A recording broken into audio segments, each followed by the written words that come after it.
최근에 월가에서 아주 흥미로운 서류가 하나 나왔죠. 네, 첫 페이지는 예상대로 비트코인 ETF였죠. 그렇죠. 이걸 본 사람들은 아마 모건 스탠리도 드디어 시작하는구나. 예상했던 일이네. 이랬을 거예요. 그런데 진짜 이야기는 그 다음 장에 있었습니다. 네, 바로 솔라나였죠. 맞아요. 오늘 저희는 왜 이 두 번째 이름이 월가를 조용히 충격에 빠뜨렸는지, 그리고 이 서류 한 장이 암호화폐 시장의 판을 어떻게 바꾸고 있는지 그 속뜻을 제대로 한번 파헤쳐 보겠습니다. 네, 맞습니다. 이번 움직임은 그냥 또 하나의 ETF가 나오는구나 이 정도로 볼 사안이 절대 아니에요. 어떤 점에서 그렇죠? 특히 두 가지 포인트가 핵심인데요. 첫째는 블락록 같은 자산운용사가 아니라 모건 스탠리라는 투자은행이 자기 브랜드를 걸고 직접 나섰다는 점. 은행이 직접? 네. 그리고 둘째는 비트코인을 넘어 다음 타자로 솔라나를, 그것도 그냥 가격만 따라가는 게 아니라 스테이킹이라는 개념까지 들고 나왔다는 점입니다. 이건 뭐랄까 시장의 룰을 바꾸려는 시도죠. 좋습니다. 그럼 먼저 이 서류, SEC에 제출했다는 S1부터 좀 풀어보죠. 사실 투자자분들에겐 익숙할 수도 있는 단어인데 이게 정확히 어떤 의미를 갖는 건가요? 우리 이런 상품 만들 거니까 허가해 주세요. 이런 출사표 같은 건가요? 네, 정확히 보셨어요. S1 서류는 저희 이런 새로운 증권을 만들어서 대중에게 팔고 싶습니다. 라고 SEC에 공식적으로 등록하는 절차예요. 공식적인 첫 단계? 네. 비유하자면 프랜차이즈 본사가 새로운 플래그십 스토어를 열려고 사업계획서를 내는 것과 똑같죠. 즉, 모건 스탠리가 비트코인 트러스트와 솔라나 트러스트라는 두 개의 새로운 가게를 열기 위한 공식적인 첫발을 뗀 셈입니다. 알겠습니다. 그럼 첫 번째 가게, 모건 스탠리 비트코인 트러스트부터 보죠. 사실 올해 초에 블랙록이나 피델리티가 비트코인 현물 ETF를 내놓으면서 시장이 한번 크게 움직였잖아요. 네, 엄청났죠. 그렇다면 모건 스탠리의 비트코인 ETF는 기존 상품들이랑 뭐가 다른 거죠? 그냥 우리도 팝니다 이건가요? 아니면 뭔가 특별한 게 있나요?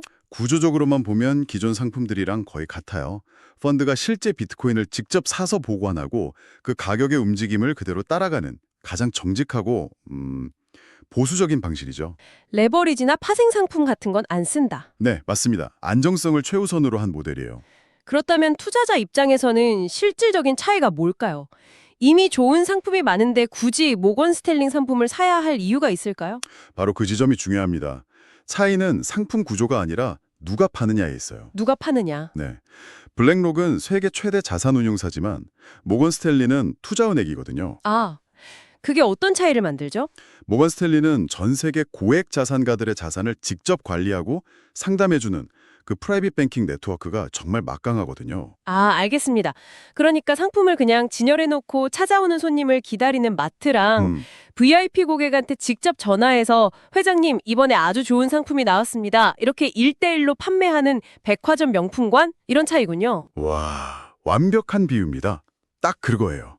모건 스탠리의 프라이빗 뱅커버라 기존 고객에게 전화를 걸어서 고객님, 포트폴리오에 주식 채권과 더불어 비트코인도 한 1% 정도 담아보시는 건 어떨까요? 이렇게 제안하는 시대가 열리는 겁니다. 와, 이건 정말 이건 암호화폐에 전혀 관심 없던 보수적인 거액 자산가들의 돈이 시장으로 들어올 수 있는 완전히 새로운 파이프라인이 깔리는 것과 같아요. 심리적인 장벽이 무너지는 거네요. 그렇죠. 그렇군요. 비트코인 ETF는 이제 정말 월가의 표준 포트폴리오 구성품이 되어가는 느낌입니다. 근데 여기서 솔라나가 튀어나온 게 정말 의외예요.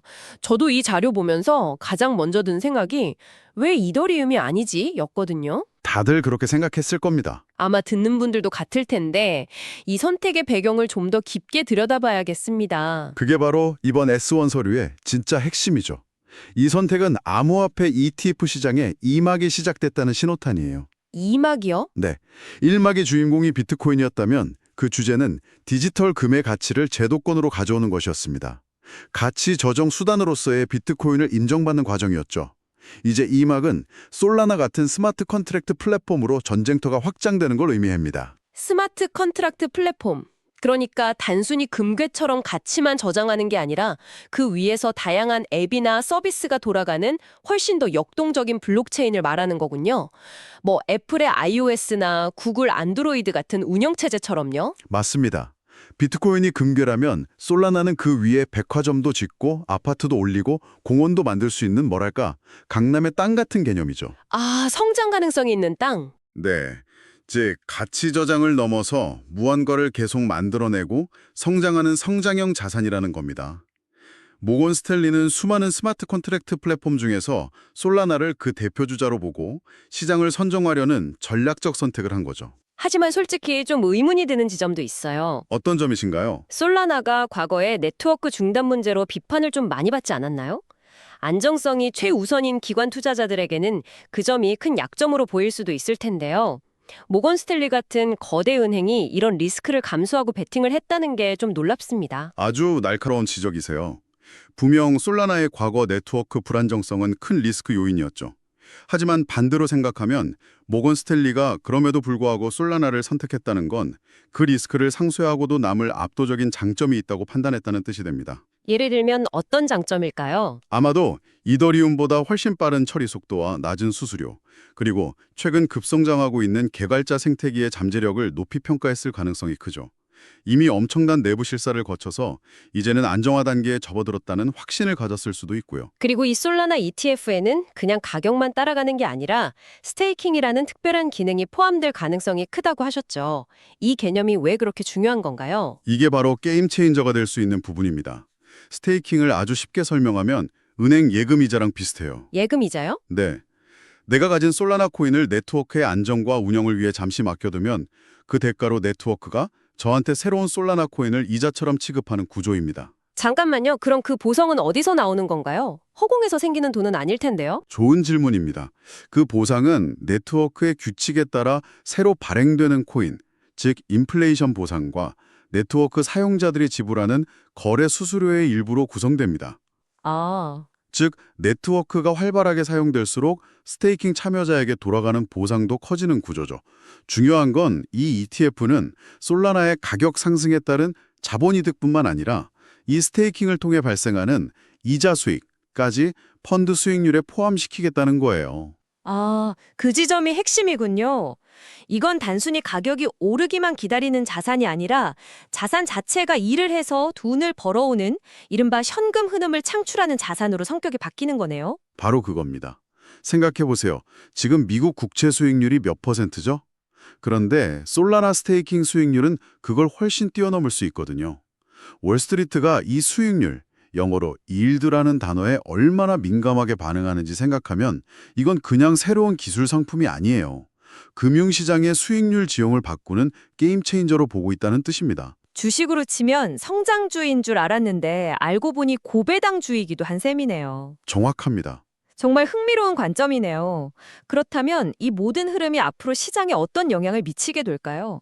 단기적으로는 역시 SEC의 승인 여부가 가장 큰 관문이겠죠. 그렇죠. 단기적으로는 SEC의 결정이 모든 것을 좌우합니다.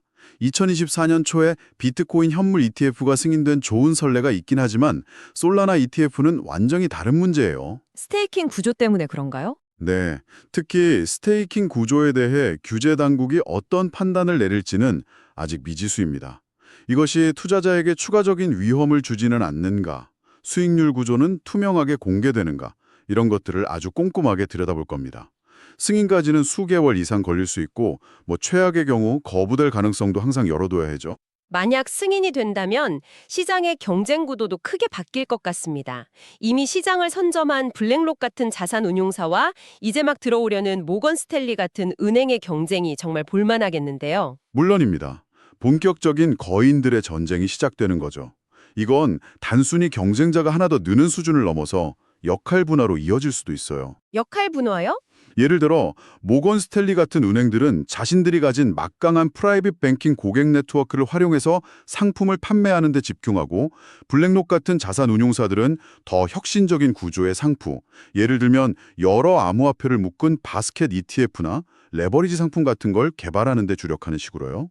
각자 잘하는 것에 집중하는군요. 네, 이런 건전한 경쟁은 결국 수수료 인하나 상품 다양화로 이어져서 투자자들에게는 아주 좋은 소실이 될 겁니다. 마지막으로 이 중요한 변화의 시기를 지켜보는 저희 같은 개인 투자자들은 어떤 점에 초점을 맞춰야 할까요? 당장 솔라나를 사야 하나? 이런 고민을 하는 분들도 많을 것 같은데요. 가장 강조하고 싶은 건 단기적인 가격 변동성보다는 구조적인 변화의 거대한 흐름을 읽어야 한다는 점입니다. 구조적인 변화. 네. ETF 승인 관련 뉴스가 나올 때마다 가격이 급등하거나 급락하는 것에 일희일비하기 쉽잖아요. 하지만 그것보다 훨씬 중요한 건 전통 금융자금이 암호화폐 시장으로 흘러들어오는 이 파이프라인이 어떻게 설계되고 얼마나 넓고 튼튼하게 확장되는지를 이해하는 겁니다. 그 말씀은 결국 한번 터지는 댐이 아니라 꾸준히 흐르는 상수도관이 설치되는 과정을 지켜보라는 의미로 들리네요. 네, 정확합니다. ETF가 무서운 이유는 한 번의 큰 자금 유입으로 끝나는 게 아니기 때문이에요. 꾸준하고 지속적인 패시브 수요를 만들어냅니다. 패시브 수요. 예를 들어 연기금이나 자산관리 계좌에서 우리 포트폴리오의 0.5%는 디지털 자산 ETF에 자동으로 배분한다는 규칙을 설정하면 어떻게 될까요? 아, 시장이 오르든 내리든 상관없이 매달, 매분기 기계적인 매수세가 꾸준히 유입되는 겁니다. 이것이 바로 비트코인과 솔라나 생태계의 장기적인 펀더멘탈 자체를 바꾸는 힘이죠. 단기적인 가격 그래프가 아니라 이 거대한 자금의 파이프라인이 얼마나 견고하게 구축되는지를 지켜보는 것이 핵심이군요. 맞습니다. 오늘 이야기 정리해보겠습니다. 모건 스탠리의 비트코인 및 솔라나 ETF 신청은 단순히 새로운 상품 출시를 넘어서 월스트리트의 심장부인 투자은행이 디지털 자산을 핵심 포트폴리오의 일부로 공식 인정했다는 중대한 선언입니다. 특히 스테이킹 기능을 포함할 가능성이 있는 솔라나 ETF는 암호화폐 투자의 패러다임을 가격 상승에 대한 기대에서 꾸준한 현금 흐름 창출로 바꾸는 혁명적인 잠재력을 보여주고 있습니다. 여기서 우리가 앞으로 계속 생각해 볼 질문은 이것인 것 같아요. 이제 투자은행의 상품 진열대에 주식 ETF와 채권 ETF, 그리고 암호화폐 ETF가 나란히 놓이게 됩니다. 이렇게 전통 금융과 디지털 자산의 경계가 완전히 허물어질 때 우리는 과연 안전자산과 주류 투자, 그리고 포트폴리오 다각화의 정의를 어떻게 다시 내려야 할까요? 5년 뒤, 10년 뒤 우리의 투자 포트폴리오는 지금과 얼마나 달라져 있을지 한 번쯤 진지하게 상상해 볼 시점인 것 같습니다. 시청해주셔서 감사합니다.